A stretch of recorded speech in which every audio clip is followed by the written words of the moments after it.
Salut.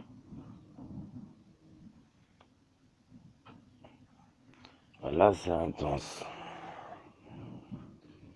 Là, c'est intense. Rappelle mes mots.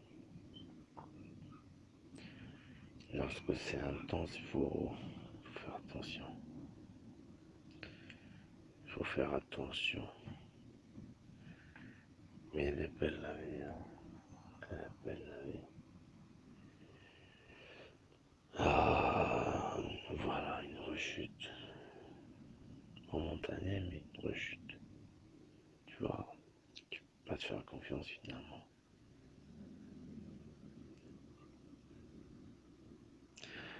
Mais ça va tant que tu es conscient, tant que tu peux faire confiance à ta cervelle parce que tu as une cervelle qui pense, qui peut faire des erreurs. Et tu as une cervelle qui analyse certaines reprises afin de savoir si tu es dans le bon ou pas.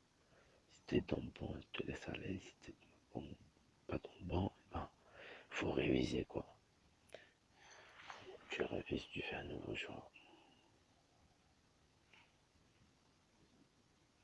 Tu vois, c'est une sorte de,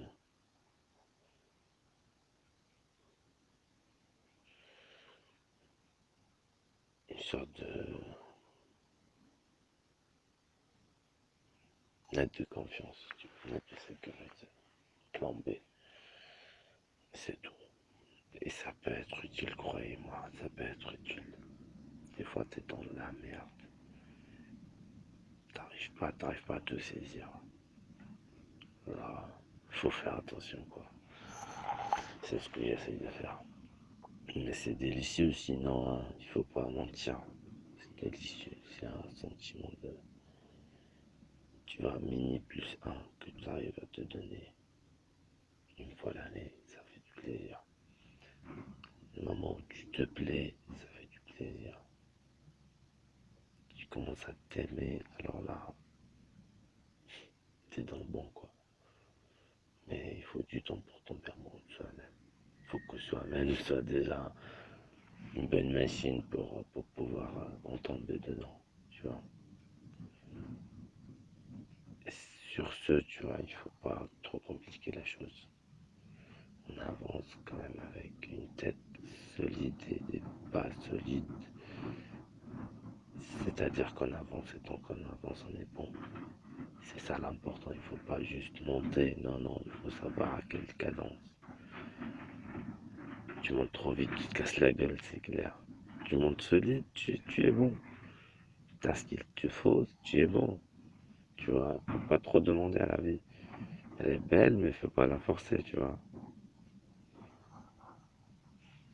Tu as ces deux trésors, tu vois, la confiance et le fait que ton appétit elle est pas gourmande et que tu sais ce que tu veux exactement, pas trop demander à la vie comme je viens de dire.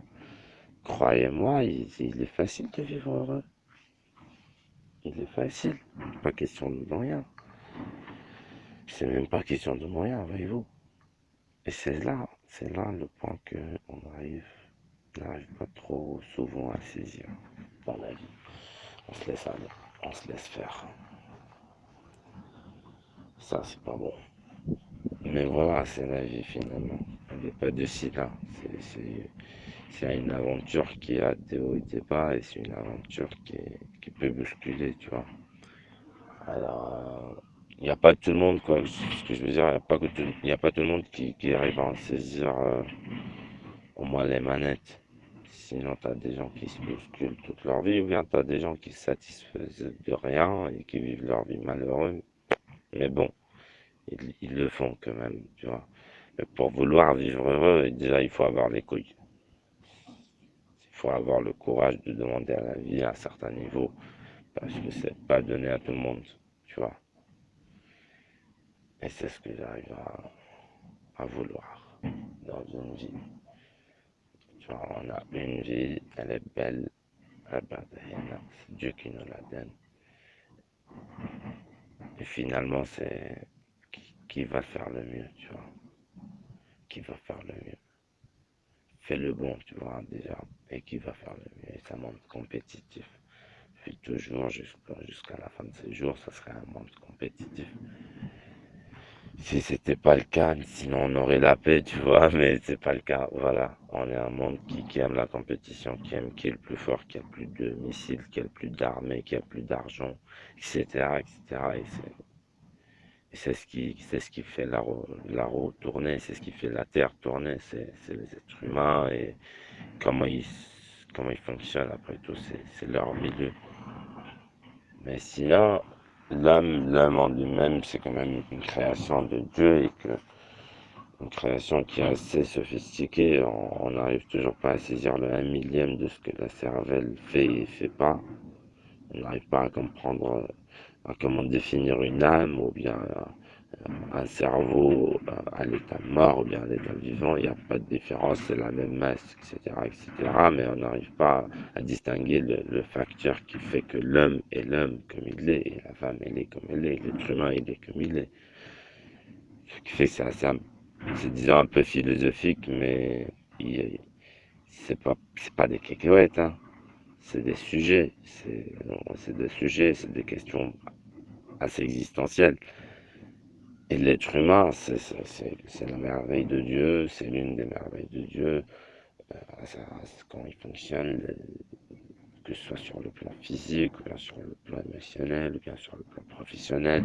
Côté création, regardez le monde, il y a plein de preuves que l'être humain, il peut faire des choses. Les pyramides, les murailles de Chine, monter sur la Lune, ça, c'était fait par l'être humain que Dieu a créé. Du coup, c'est une merveille, c'est ce que je veux dire.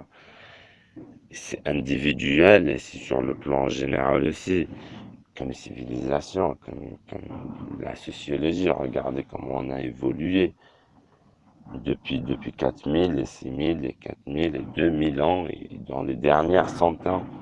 C'est des évolutions très complexes. Ce que je veux dire, c'est qu'il y a un secret derrière tout ça.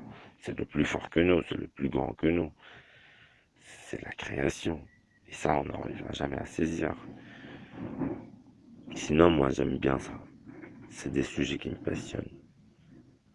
Je veux bien, je veux bien que ça se partage.